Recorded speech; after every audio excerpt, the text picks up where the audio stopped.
এখনও ভারতবর্ষ ক্ষুধাসূচকে শ্রীলঙ্কা বা পাকিস্তান বা এখন আফগানিস্তানেরও নিচে আছে, কিন্তু ওনারা মন্দির বানাবার যে প্রতিশ্রুতি সেটা রাখতে পেরেছেন। বিজেপি এখন বিষ্ণু পুরাণের থেকে বেশি হিন্দুত্ব জানে, তার কারণ ভোট বড় বালাই। ধর্মকে হাতিয়ার করে যারা রাজনীতি করছে তাদেরকে জাস্ট এই প্রশ্নটা করুন যে হ্যাঁ, ওখানে অযোধ্যায় একটা রাম মন্দির তৈরি হচ্ছে, একটা খুব সুন্দর আবহে একটা এক্সটেন্ডেড থিম পার্ক হচ্ছে, খুব ভালো কথা, কিন্তু আলোর নিচে অন্ধকার যেন না থাকে। নমস্কার, আপনাদের সকলকে স্বাগত জানাই বাংলা হান্টের পর্দায়। আমাদের সঙ্গে এই মুহূর্তে রয়েছেন অভিষেক ব্যানার্জি, তাকে শুরুতেই নমস্কার জানাবো বাংলা হান্টের পক্ষ থেকে। শুভ নববর্ষ বাংলা হান্টের সকল দর্শককে এবং বাংলা হান্টের সকল কর্মীকে, সবাইকে আমার এই 2024 যাতে খুব ভালো যায় তার আবেদন এবং শুভেচ্ছা। অভিষেকদা, আমরা দেখছি যে লোকসভা নির্বাচন যত এগিয়ে আসছে ততই জগন্নাথ ধাম হোক, এবং সম্প্রতি আমরা দেখছি জানুয়ারির 22 তারিখেই রাম মন্দিরের শুভ উদ্বোধন। দেখা যাচ্ছে যে সেই রাম মন্দির অর্ধনির্মিত এখনো, অথচ সেখানেই উদ্বোধন হচ্ছে। কি বলবেন, এটা কি লোকসভা নির্বাচনের আগে বড় তাড়াহুড়ো হয়ে যাচ্ছে না? প্রথম কথা হচ্ছে যে রাম মন্দিরের ক্ষেত্রে রাম মন্দির আর জগন্নাথ মন্দির কিন্তু মূলগতভাবে আলাদা, এই জিনিসটা একটু স্বীকার করে নিতে হবে। জগন্নাথ মন্দিরের উত্তরটাকে একটু দিয়ে নিই। মমতা বন্দ্যোপাধ্যায় অ্যাজ আ প্রশাসক একটু ঝুলন পছন্দ করেন।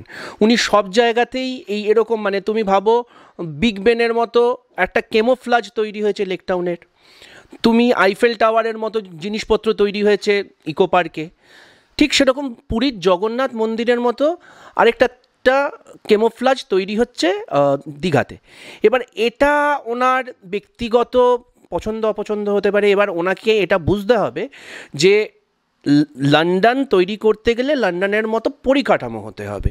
শুধুমাত্র একটা বিগ বানের মতো যেমন একটা প্রতীকী তৈরি করলে ঠিক যেরকম লন্ডন হয়ে যাবে না লেক টাউন, ঠিক সেরকম শুধুমাত্র উড়িষ্যার জগন্নাথ মন্দিরের আদলে জগন্নাথ মন্দির তৈরি হলে জগন্নাথ মন্দিরের উত্তরাধিকার বা ঐতিহ্যটার ধরোয়ার হয়ে যাবে না। দুর্গাপুজোর সময়ের থিম পুজোর প্যান্ডেলটা 5 দিনই ভাল লাগে, সারা বছর ভাল লাগে না। যাই হোক, সেটা এখন উনি আমাদের প্রশাসনিক অধিকর্তা, ওনার যা খুশি উনি তাই করতে পারেন, সে ব্যাপারে কোনো বক্তব্য নেই। 1, 2 হচ্ছে তুমি যে রাম মন্দিরের প্রশ্নটা করলে, একটা কথা অন্তত বিজেপির ক্ষেত্রে আমরা এইটা বলতে পারি যে বিজেপির এটা রাজনৈতিক ঘোষিত কর্মসূচি ছিল, এবং সেখানে ওদের একটা স্লোগান ছিল আধি রুটি খায়েঙ্গে মন্দির ওহি বানায়েঙ্গে। দুর্ভাগ্যটা এখানে যে আধি রুটিটা এখনও কিন্তু পূর্ণ রুটি হয়নি। এখনও ভারতবর্ষ ক্ষুধাসূচকে শ্রীলঙ্কা বা পাকিস্তান বা এখন আফগানিস্তানেরও নিচে আছে, কিন্তু ওনারা মন্দির বানাবার যে প্রতিশ্রুতি সেটা রাখতে পেরেছেন। এবার সমস্যাটা হচ্ছে লালকৃষ্ণ আডবাণীর যে স্বপ্ন ছিল সেই স্বপ্নটা নরেন্দ্র মোদী পূরণ করতে পেরেছেন, এইটা ওনাদের রাজনৈতিক একটা ডিভিডেন্ড। এবার যখন রাজনৈতিক ডিভিডেন্ডের একটা প্রশ্ন আসে তখন সেটা তো ধর্মের নয়।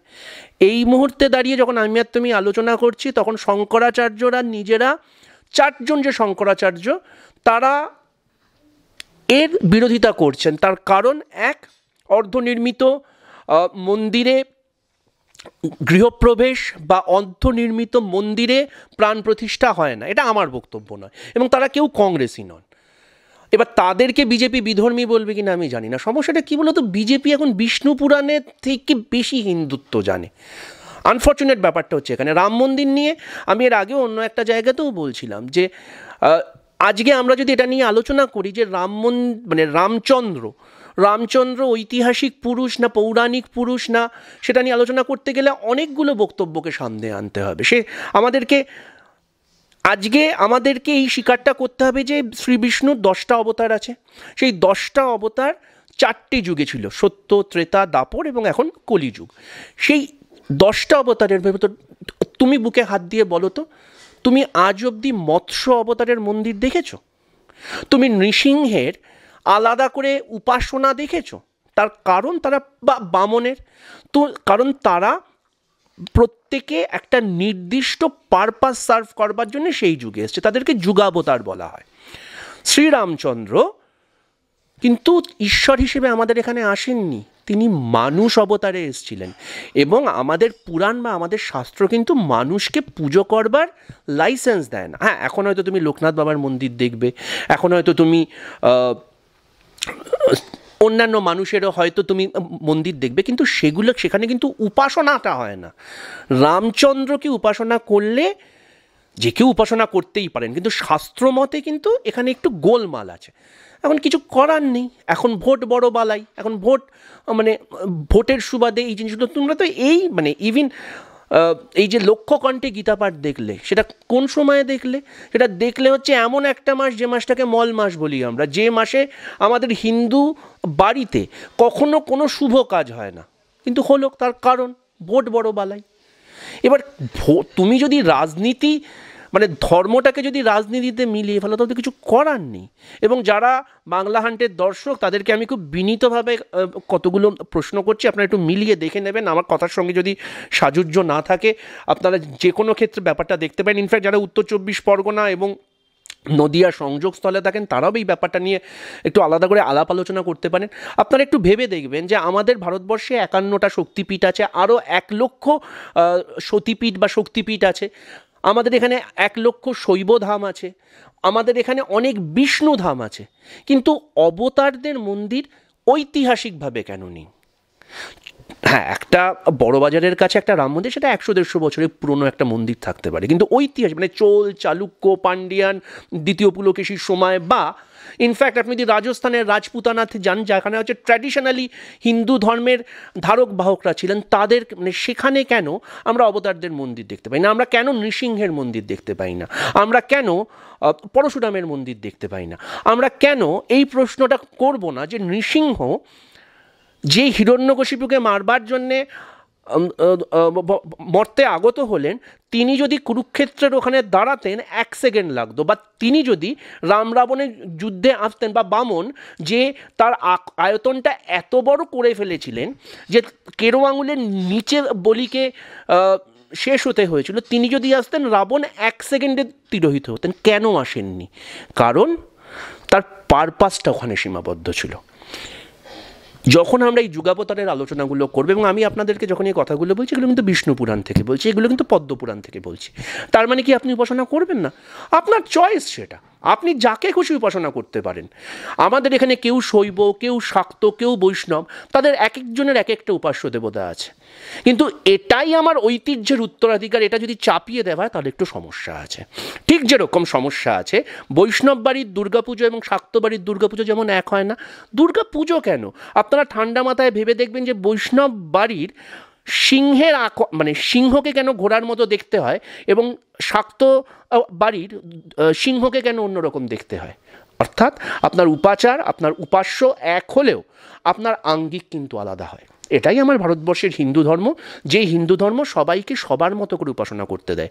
Single size doesn't fit all, এই জিনিসটা মাথায় রাখবেন, এবং সেই মাথায় রেখে আপনার যাকে খুশি উপাসনা করুন। এবং ধর্মকে হাতিয়ার করে যারা রাজনীতি করছে, তাদেরকে জাস্ট এই প্রশ্নটা করুন যে হ্যাঁ, ওখানে অযোধ্যায় একটা রাম মন্দির তৈরি হচ্ছে, একটা খুব সুন্দর আবহে একটা এক্সটেন্ডেড থিম পার্ক হচ্ছে, খুব ভালো কথা, কিন্তু আলোর নিচে অন্ধকার যেন না থাকে। দেব দীপাবলিতে সরজু নদীর ঘাটে 10 লক্ষ প্রদীপ জ্বালিয়ে গিনিস বুক অফ রেকর্ডে ঢোকাটা একদিনের আনন্দ, কিন্তু সেই পোড়া তেল বাড়িতে নিয়ে গিয়ে যে বাচ্চা মেয়েটা রান্না করছে, যে ছবি আমি আপনি সবাই দেখেছি, তার বাড়িতে তার খাওয়াটা, তার রান্নাটা সুনিশ্চিত করাটা সরকারের দায়িত্ব। এবং সেটাই আমার ভারতবর্ষের সংবিধান বলে। রাইট টু রিলিজিয়ান অ্যাক্ট 26, 27, 28 সংবিধানের ধারা এই কথাটাই বলে, যেখানে বলে রাষ্ট্র কোনো ধর্মের প্রতি পক্ষপাত দেখাতে পারবে না। ব্যক্তি দেখাতেই পারে, কিন্তু রাষ্ট্র পারবে না। রাষ্ট্র কিন্তু নৈর্ব্যক্তিক। এগুলো একটু মাথায় রাখবেন, আমার আপনার জন্যই মাথায় রাখবেন।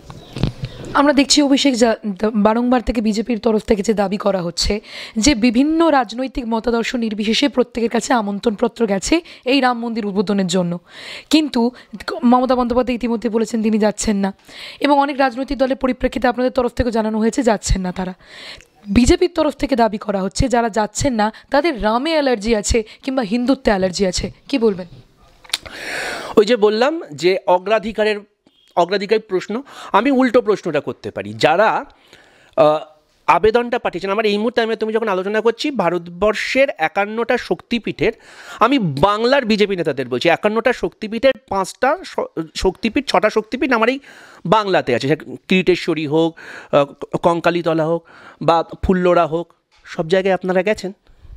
আচ্ছা ছেড়ে দিন, ভারতবর্ষে কয়েক লক্ষ ঐতিহ্যশালী দেবস্থান আছে, সেই ঐতিহ্যশালী দেবস্থানের সব জায়গায় আপনারা আজ অবধি ভ্রমণ করে ফেলেছেন, তার মানে কি সেই জায়গাগুলোতে আপনার অ্যালার্জি আছে?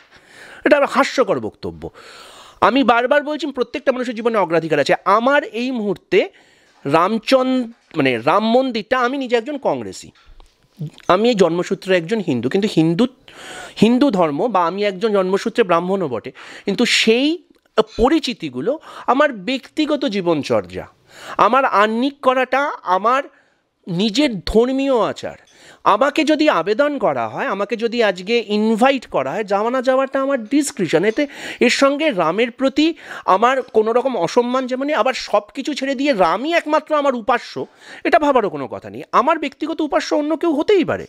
আজ অবধি অনেকেই আছেন যারা ইসকনে যাননি, যে উঠতে পারেনি, সেটা তাদের ব্যক্তিগত, তার মানে কি তারা শ্রীচৈতন্যের প্রতি ঠিকঠাক আবেগ রাখেন না? আমি বরঞ্চ উল্টো প্রশ্ন, একটা ঐতিহাসিক প্রশ্ন করি। যারা নৈহাটি চত্বরে থাকে, নৈহাটি হালিশহর চত্বর হচ্ছে আমাদের শাক্ত সাধনার পীঠ, আবার শ্রীক্ষেত্র বা নবদ্বীপ হচ্ছে গিয়ে আমাদের বৈষ্ণব সাধনার পীঠ, আদি অনন্তকাল ধরে। সেখানে দীর্ঘকাল ধরে, শতাব্দী ধরে লড়াই হয়েছে, হিন্দু ধর্মের ভেতরে চলেছে। মীরাবাই ছিলেন শাক্ত ধর্মের গৃহবধূ, মীরাবাইয়ের বাড়িতে শ্রীকৃষ্ণের উপাসনা হতো না, তার মানে, এবং যে কারণে সেটা নিয়ে আমরা অন্য গল্প শুনেছি। ইভেন ঐতিহাসিকভাবে আপনাকে একটা ইন্টারেস্টিং গল্প বলি। রাজপুতানায় যখন আমি যদি আপনার রাজত্ব অধিকার করতাম, বা উল্টোটা যদি হতো, সবার আগে কুলদেবতাকে অধিকার করা হতো। তার কারণ সূর্যবংশী হোক, চন্দ্রবংশী হোক, সবার কুলদেবতা এক ছিল না। বা চোল বা চালুক্যর লড়াইতে প্রাথমিকভাবে লড়াইটা হতো, কিন্তু মানে আমি আমার বর্চস্ব যে কায়েম করতে পেরেছি সেটা দেখাবার উপায় ছিল হচ্ছে উপাস্য দেবতাকে মাঝ রাস্তায় দাঁড় করে দেবে। এই দেখো, তোমার উপাস্য দেবতাকে আমি দ্বাররক্ষীর জায়গায় রেখেছি। এগুলো রাজনীতি। ঠিক যেরকম রাজনীতি হচ্ছে যখন আমরা দেখতে পারি যে শশাঙ্ক গিয়ে বোধিবৃক্ষ ছেদ করেন, সারনাথের বোধিবৃক্ষ, আপনারা তো এখন ট্যুরিজমে যান, শৈব শশাঙ্ক গিয়ে বোধিবৃক্ষ ছেদ করেন, তখন সেটা কিন্তু রাজনীতি।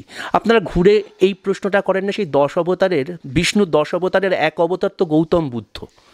আমি বলছি না, দেখুন সেই গৌতম বুদ্ধের বোধিবৃক্ষ ছেদ করছেন শশাঙ্ক, এটা কি রাজনীতি? ধর্ম কি এটা? ঠিক সেরকম জিনিসটা হচ্ছে এটা।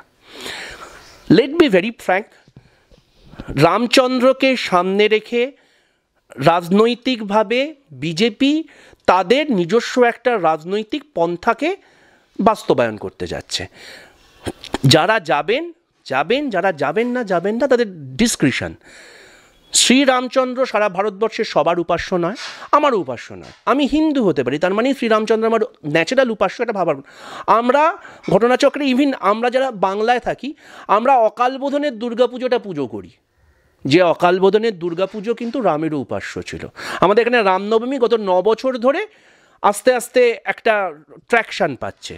তার কারণ ঠিক যে কথাটা কালিদাস রায় বলেছিলেন, কবিশেখর, মানুষই দেবতা গড়ে, তাহারই কৃপার পরে করে দেব মহিমা নির্ভর। ঈশ্বরটা মানুষ তৈরি করে। সেই কারণেই আপনারা দেখবেন বাংলার শিবের ভুঁড়ি আছে, সাউথ ইন্ডিয়ার শিবের গোঁফ আছে, আর নর্থ ইন্ডিয়ার শিবের 8 প্যাক আছে। এটাই হিন্দু ধর্মের মাধুর্য, এটা মাথায় রাখবে। বর্তমানে আমরা দেখছি যে এবার রাজ্য রাজনীতি যদি প্রসঙ্গ আসে, আমরা দেখতে পাচ্ছি গাঁজা বিষয়টা বরাবরই একটা আলোচনার বিষয় চলে আসে, এবং কালক্রমে বীরভূমের দাপুটের তৃণমূল নেতা অনুব্রত মণ্ডল যখন গ্রেফতার হয়েছিলেন, তখন বলা হয়েছিল যে তিনি নাকি তার এলাকায় তার বিরুদ্ধে কেউ কথা বলে তিনি গাঁজা কেস দেন। সম্প্রতি আমরা দেখলাম সাঁকরাইলে বিজেপি নেত্রীর বাড়ি থেকে কেজির পর কেজি গাঁজা উদ্ধার করা হচ্ছে। কি বলবেন? সমস্যাটা হচ্ছে কি বলতো, শিব ঠাকুরের আপন দেশে আইন কানুন সর্বনেশে। আর যেই মুহূর্তে শিব ঠাকুরের কথা আসে তখন আগমনী গান শুনলেও তোমার এই গঞ্জিকার কথাটা আসবে। এটা আমি বলিনি, একটা খুব সুন্দর আগমনী গান আছে, যাও যাও গিরি আনিতে গৌরী, আমার উমা বড় দুঃখে কাঁদিছে। তো তার অন্তরাতে রয়েছে যে শিব ঠাকুর মানে ভাঙেতে শিবের এতটাই রুচি যে সে নাকি উমার সব গয়না গাটি বিক্রি করে দিয়ে সে মানে সে পয়সা দিয়েও নাকি ভাঙ খেয়েছে। এবার এটা অন্য ব্যাপার যে আজকের দিনে গানটা লিখলে বা গানটা লিখতে পারতেন কি না, কারণ এটা লিখলেই তাকে হয়তো দেশদ্রোহী বা ধর্মদ্রোহী বলা হতো। তো কিন্তু যাই হোক, এবার বাংলায় তো আমাদের ঐতিহ্যটা আছে, কিন্তু দুর্ভাগ্য ব্যাপার কি বলতে এই ঐতিহ্যটাকে আমাদের বেশ কিছু রাজনৈতিক নেতা নেত্রী খুব সিরিয়াসলি নিয়ে নিয়েছে। তুমি রাকেশ সিং আর পামেলাকে ভুলে গেলে তো চলবে না। রাকেশ সিং আর পামেলার তো মানে এই গাঁজা কোকেন নিয়েই তো তারা ক্লেম টু ফেম হলো, এক নম্বর। 2 নম্বর হচ্ছে সাঁকরাইলে সেই নেতার স্বামী, আমি খুব ভুল না হলেও আমি যেটা সংবাদ মাধ্যমে শুনলাম তিনি বলেছেন এটা নাকি ওনার পারিবারিক ব্যবসা। এবার এই যে ঐতিহ্যের উত্তরাধিকারটা খুব গোলমেলে ব্যাপার। এবার গাঁজা যদি ওনার ঐতিহ্যে থাকে তাহলে থাকবে, আমি কি বলতে পারি। এবার গঞ্জিকাটা মাথায় চড়ে গেছে। তার পাশাপাশি এটাও ঠিক, শুধু অনুব্রত নয়, এই যে আজকে যিনি বিজেপির পোস্টার বয় এবং গণতন্ত্রের ধারক শ্রীযুক্ত শুভেন্দু অধিকারী, তিনি মালদা মুর্শিদাবাদের অবজারভার ছিলেন তৃণমূলের তরফ থেকে, অ্যাডিশনাল দায়িত্বপ্রাপ্ত। আমাদের জেতা জেলা পরিষদ, নাম করে বলছি, শিলাদিত্য হালদারকে পানি কেসে জেলে ঢুকিয়েছিল, পানি গাঁজা কেসে ঢুকিয়েছিল। তারপর তাকে হাইকোর্ট বেকসুর খালাস করে দেয়। অর্থাৎ এই গাঁজাকে প্রশাসনিক কার্যে ব্যবহার করাটা মমতা বন্দ্যোপাধ্যায়ের এবং মমতা বন্দ্যোপাধ্যায়ের কুশীলবদের দীর্ঘদিনের রাজনৈতিক প্লয়। কিন্তু বিজেপির অবস্থাটা হয়ে গেছে রাখাল বালকের মতো। তারা সত্যি কথা বললেও এখন বিশ্বাস করবে না, তার কারণ আজ বাদে কাল যদি সত্যি সত্যি ওদের কোনো সৎ নেতাকে গাঁজা কেস দেওয়া হয়, কেউ বিশ্বাস করবে না একটা কারণে। তার কারণ তাদের অলরেডি একটা পামেলা রাকেশ সিং ইতিহাস আছে, তাদের একটা সাঁকরাইলের ইতিহাস আছে, যেখানে অভিযুক্তরা একবারও অস্বীকার করেননি যে তাদেরকে ভুল কেসে ফাঁসানো হয়েছে। এখানে কালকে যদি আমার এই 24 পরগনার বা মালদা মুর্শিদাবাদের কোনো সৎ বিজেপি কর্মীকে গাঁজা কেস দেওয়া হয়, তখনও এই শাসক দল এই ঘটনাগুলোকে হাতিয়ার করে বলতে পারবে যে এখন কি করে বলছো, তোমরা জানছো কি করে, তোমরা তো রাকেশ সিংয়ের, তোমরা তো পামেলার ক্ষেত্রে বা তোমরা সাঁকরাইলের ক্ষেত্রে একই কথা বলেছিলে, আলটিমেটলি প্রুফ তো হয়ে গেল। সমস্যাটা এই জায়গাটাতে, রাজনীতিটা খুব খারাপ জায়গায় চলে যাচ্ছে। আমরা দেখলাম বর্তমানে দাঁড়িয়ে ভারত জোড়ো যাত্রা আবার শুরু হয়েছে এবং ধর্মেন্দ্র প্রধান কেন্দ্রীয় মন্ত্রী তিনি বলছেন কংগ্রেসকে একেবারে টুকরে টুকরে গ্যাং। কি বলবেন? সমস্যাটা হচ্ছে যে অ্যাক্সিডেন্টালি বা ইনসিডেন্টালি ধর্মেন্দ্র প্রধান হচ্ছে গিয়ে আমার এডুকেশন মিনিস্টার। ভারত এবার তার নিজের এডুকেশনের হাল যদি এরকম, আমার কিছু বলার নেই। এই ধর্মেন্দ্র প্রধান কিছুদিন আগে পর্যন্ত আমাদের ন্যাশনাল পেট্রোলিয়াম মিনিস্টার ছিলেন। তখন তুমি আমি এখনও 106 টাকা হচ্ছে তেলের দাম। তো মানে এই ভদ্রলোকের মতন ইনএফিশিয়েন্ট লোকের বক্তব্যের উত্তর দেওয়ার কোনো দায় বা দায়িত্ব আমার নেই। হ্যাভিং সেড দ্যাট, আমাদেরকে টুকরে টুকরে গ্যাং মানে কাউকে টুকরো টুকরো করতে হবে না। আমরা এক হওয়ার জন্য রাস্তায় নেমেছি। মণিপুরটা 6 মাস ধরে জ্বলছে, মণিপুরের মা বোনেরা রাস্তায় কাঁদছে। মণিপুরে শুধু কুকি এবং মেইতেইদের ভেতর যে লড়াইটা শুরু হয়েছিল, তার জন্য অর্গানাইজড ওয়ার্কফোর্স যারা পুলিশ ফোর্স, তারা জাতিসত্তার ভিত্তিতে মানে কুকি পুলিশ ফোর্স এবং মেইতেই পুলিশ ফোর্সরা রেজিগনেশন দিয়ে রাস্তার লড়াইতে নামছে। এই মুহূর্তে দাঁড়িয়ে যখন তুমি আমি আলোচনা করছি, তখন উত্তর পূর্বাঞ্চলে আসামটাও বিজেপি শাসিত, মেঘালয়টাও এনডিএ শাসিত, মানে কনরাড সাংমা। মেঘালয় পুলিশ ভার্সেস আসাম পুলিশের লড়াই হচ্ছে রাজ্য দখল নিয়ে। আমি কিন্তু দেশের লড়াই বলছি না, এবং এগুলো তুমি দেখেছো। যখন আমি তুমি আলোচনা করছি তখন উত্তরপ্রদেশে BHU, বেনারস হিন্দু ইউনিভার্সিটি, যেটা ঘটনাচক্রে IIT, আমি প্রত্যেক বছর সেখানে ক্যাম্পাসিং করাতে যাই। সেখানে তোমার মতো একটা বাচ্চা মেয়েকে একটা অসম্মানের শিকার হতে হয়েছে। ব্রিজভূষণ সিং আমার কেন্দ্রীয় সাংসদ, তার জন্যে আমার যারা সোনা এনেছে, যারা আন্তর্জাতিক মঞ্চে যে মেয়েরা, যে কুস্তিগিরা জিতে এসেছে, তাদের দিনের পর দিন রাস্তায় বসে থাকতে হয়েছে। যখন এই প্রতিবাদ করা হয়েছে তখন তাদেরকে আন্দোলনজীবী বলা হয়েছে। যাদেরকে বেটি বাঁচাও বেটি পড়াওয়ের পোস্টার করা হয়েছে, যোগেশ্বর দত্ত কংগ্রেস করেন না, যোগেশ্বর দত্ত বিজেপির বিধানসভা ক্যান্ডিডেট ছিলেন, চেক করে নিও। সেই লোকগুলো বলছে তারা তাদের খেলরত্ন, অর্জুন পুরস্কার ইত্যাদি তারা ফেলে দিয়ে চলে আসছে। তাহলে তাদেরকে আন্দোলনজীবী বলা হচ্ছে। আমাদেরকে আন্দোলনজীবী বলছেন, আমাদেরকে টুকরে টুকরে জ্ঞান বলছেন, ছেড়ে দাও। যে চারজন শঙ্করাচার্য রাম মন্দির উদ্বোধনে যেতে চাইছেন না, তাদেরকে বিজেপির আইটি সেল বলছেন তারা সনাতন ধর্ম বিরোধী। এবার আমি কী বলবো? এখন যেটা একটু আগে বললাম, বিষ্ণু পুরাণের থেকে বিজেপি অনেক বেশি রাম বোঝে। আজকে শঙ্করাচার্যর থেকে এই বিজেপির আইটি সেলরা বেশি ধর্ম বোঝে। আজকে ধর্মেন্দ্র প্রধানের মতো একজন অর্ধশিক্ষিত মানুষ আমাদেরকে টুকরে টুকরে গ্যাং বলছেন। আমরা ওনার সম্বন্ধে যে কোনো মুহূর্তে মানহানির মামলা করতে পারি, but as you know, when you are in Rome do as Roman does. সমস্যাটা হচ্ছে যখন ইন্ডিয়া জোটটা তৈরি হয়েছিল, এই ধর্মেন্দ্র প্রধানের মানে উনি যে মন্ত্রিসভার সদস্য, তার যিনি চিফ, তিনি হচ্ছেন মাননীয় নরেন্দ্র মোদী। সেই নরেন্দ্র মোদী বলেছিলেন ইন্ডিয়া নাম থাকলেই তার ভেতর জাতীয়তাবাদ থাকবে না, বলে তিনি ইন্ডিয়ান ন্যাশনাল কংগ্রেসকে একই সঙ্গে একাধিক বিচ্ছিন্নতাবাদী শক্তির সঙ্গে তুলনা করেছিলেন।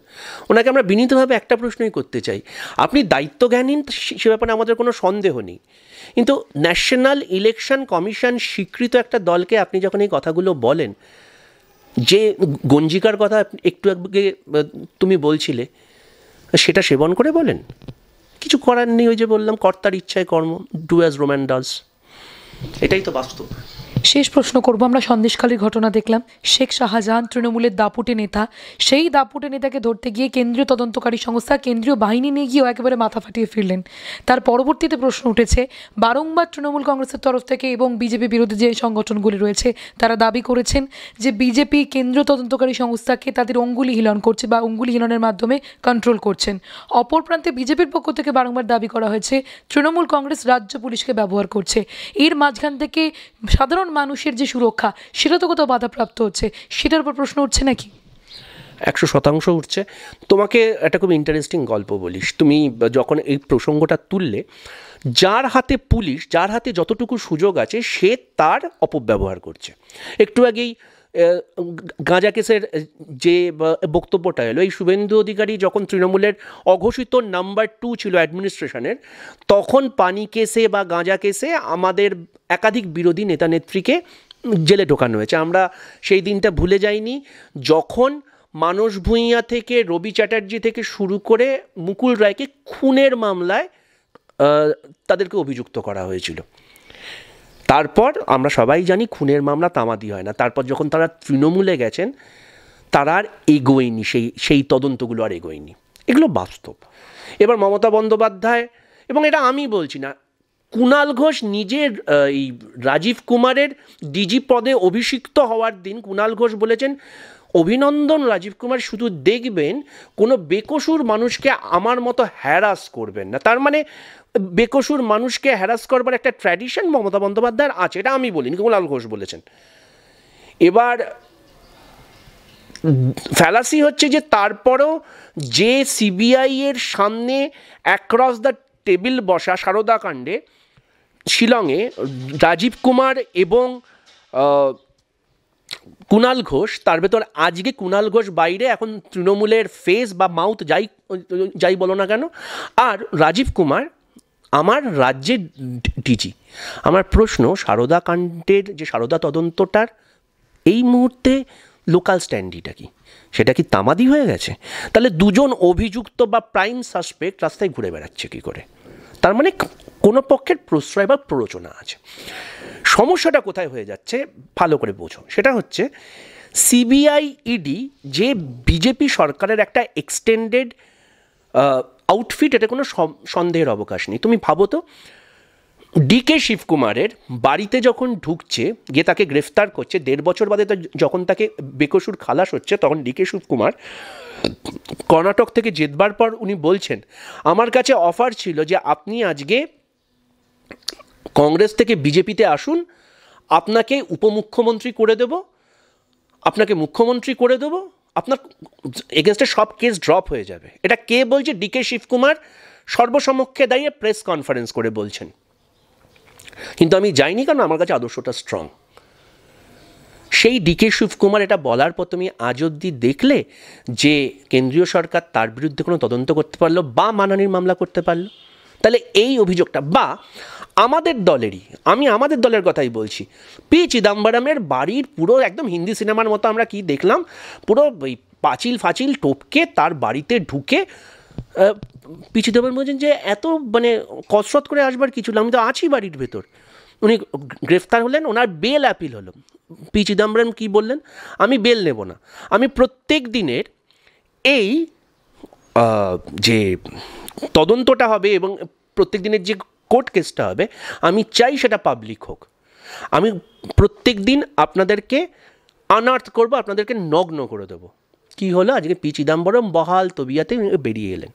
তার মানে উদ্দেশ্য প্রণোদিতভাবে তদন্তটা হয়, এতে কোনো সন্দেহের অভাব। তার সব থেকে বড় প্রমাণ হচ্ছে প্রধানমন্ত্রী নরেন্দ্র মোদীর নিজস্ব বক্তব্য। কি? নাম্বার 1, মহারাষ্ট্রে কি বললেন? অজিত পাওয়ার, ছগন ভুজবল এদের থেকে বড় চোর হয় না। অমিত শাহ শিলংয়ে গিয়ে কি বললেন? কনরাড সাংমার থেকে দুর্নীতিগ্রস্ত মুখ্যমন্ত্রী ভারতবর্ষের ইতিহাসে আসেননি। এরা যারা যারা অভিযোগ করছেন তারা কেউ রাস্তার পাঁচুদা নয়। তারা অভিযোগ করার পর এই লোকগুলো কেন গ্রেফতার হচ্ছে না? Just because they have change their part এবং জয়েন্ট এনডিএ বা বিজেপি। এই হয়ে গেছে সিবিআই ইডি সম্বন্ধে লোকাল ধারণা। কিন্তু এর মাঝে দাঁড়িয়ে যখন সন্দেশখালির মতো একটা ঘটনা ঘটে, যেখানে একটা লেজিটিমেট কারণে লোকগুলো যাচ্ছে, তখন আমরা প্রত্যেকে চাই এই চোরগুলো, যারা আমার তোমার হকের চাল ডাল আটাগুলোকে চুরি করেছে, আমার তোমার হকের শিক্ষা চুরি করেছে, চাকরি চুরি করেছে, তাদের বিরুদ্ধে যাতে আমরা সবাই, তারা যাতে জেলে যায়। কিন্তু ওই যে বললাম রাখাল বালক, এই রাখাল বালক ফ্যালাসিটা বা রাখাল বালক সিনড্রোমটা খুব খুব দুশ্চিন্তার সিনড্রোম। এই বাঘ পড়েছে, এইটা বলবার পর যখন অ্যাকচুয়াল বাঘটা পড়ে না, তখন আর কোনো লোকজন পাশে দাঁড়ায় না। সমস্যাটা সেখানে হয়ে গেছে। আজকে শেখ শাহজাহানের মতো একজন নোটিফাইড ক্রিমিনাল, যার সম্বন্ধে শুভেন্দু অধিকারী আজকে বলছেন 2019 সালে তিনি নাকি 3 জন বিজেপি কর্মী খুনের দায়ে অভিযুক্ত ছিলেন। 2019 সালে আপনি দেবশিশু ছিলেন না শাহজাহান দেবশিশু ছিল? 2019 সালে নুসরাতকে সামনে দাঁড়িয়ে, সন্দেশখালির ওখানে দাঁড়িয়ে, আমি তোমাকে পোস্টার দেখিয়ে দিতে পারি, অলরেডি তোমরা দেখেওছো, শাহজাহানকে সামনে দাঁড়িয়ে হাত তুলে বলছে শাহজাহান ভাইয়ের নেতৃত্বে আমরা সন্দেশখালি থেকে নুসরাতকে লিড দেব। আপনি যখন জানতেন না, তখনও কিন্তু শুভেন্দু অধিকারী রাস্তার চায়ের দোকানের নেতা ছিলেন না। তার মানে আপনি 2019-এ জানতেন যে 3 জন বিজেপি কর্মীর খুনের দায়ে অভিযুক্ত, বা হয়তো সেই যখন খুনের ব্লু প্রিন্ট তৈরি হচ্ছেন আপনিও হয়তো সঙ্গে ছিলেন। আপনার 5 বছর লাগলো সেই অভিযোগটা করতে। Same thing happens here. আজকে তুমি ভাবো তো, যেদিন ওই ছেলেগুলো মানে ইডির অফিসাররা মার খেলো, 7 দিন পেরিয়ে গেছে, আরেকবার সেনাবাহিনী, আমরা দেখলাম কি ইডির চিফ চলে এলো, সবাই এলো, আরেকবার অভিযান করা যেত না? কেন অভিযান করলেন না? কে বারণ করেছিল? 144 ধারা আছে ওখানে কোনো। আজকে শাহজাহান হাইকোর্টে অ্যাপিল করেছে আমাকে একটা পার্টি করা হোক। রাজ্য সরকার শাহজাহানকে প্রোটেকশন দিচ্ছে, তো কোনো সন্দেহের অবকাশ নেই, কিন্তু তার পাশাপাশি আপনাদের মানে সেন্ট্রাল গভর্নমেন্টও তো প্রশ্রয় দিচ্ছে। আজকে তুমি ভাবতে পারছো যে দুর্নীতিগুলো হয়েছে বলে আমরা শুনেছি, এখান থেকে মানি লন্ডারিংয়ে এদেশ থেকে বারমুডাতে গেছে, এদেশ থেকে এই যে শঙ্কর আঢ্য ধরা পড়েছে, শঙ্কর আঢ্য যে টাকাগুলো বিদেশে পাচার করেছে, ঠিক অমরিশ পুরী বা প্রেম চোপড়ার মতো নিশ্চয়ই সুটকেস করে নিয়ে যায়নি, অনলাইনে ট্রানজাকশান করেছে, সুইফটের মাধ্যমে করেছে, আরটিজিএসের মাধ্যমে করেছে। সেগুলো কে মেনটেন করে? আরবিআই মেনটেন করে।